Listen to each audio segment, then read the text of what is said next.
My name is Kimberly Schaub. I am a host of the Peas on Moss podcast. I'm a research chef and business developer at Griffith Foods. I am participating in the Flip This Risk for Hunger campaign and am showcasing homemade macaroni and cheese. We are applying the bechamel mother sauce method. You can see that I got started by bringing salted water to a boil and melting butter. And macaroni goes in while the butter is melting. You have that over kind of a medium-low heat so that the butter doesn't burn. Continue to melt that, and then we'll be making a roux with equal parts butter and flour. Equal parts, in this case, being 1 tablespoon of each.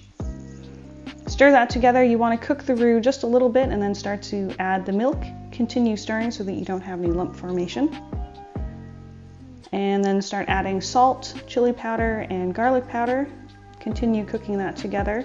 The sauce isn't going to be very thick because when you add the shredded cheddar, it thickens up considerably.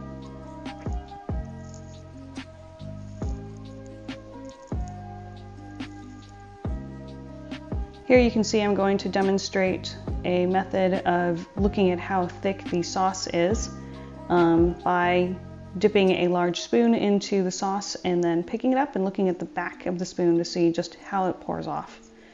And you want this initial bechamel to be about the thickness of half and half. And you can see I've turned off the heat, started adding the cheddar. If you leave the heat on while you're adding the shredded cheddar, you'll actually burn the sauce and cause it to break. So there's plenty of heat in the sauce right now to melt the cheese. Continue stirring, check the thickness. You'll see that it has thickened up pretty well, kind of dripping off the spoon differently. Set that aside. Drain your pasta. For the shot here, I obviously am doing it on the stove and trying to scoop out the pasta, but for you can certainly just pour it down in the colander down the drain so you don't have to do it the way I did. Okay, pasta's done. Scoot that pan out of the way. Bring your mise en place for the baking dish over. Put your hot pasta in the bottom of the baking dish first. Here's a good time to stir in any add-ins that you want, such as cooked bacon or roasted vegetables. Pour your cheese sauce over the top, stir it in. And you're going to top with some reserved shredded cheddar and smoked paprika for some nice flavor and color.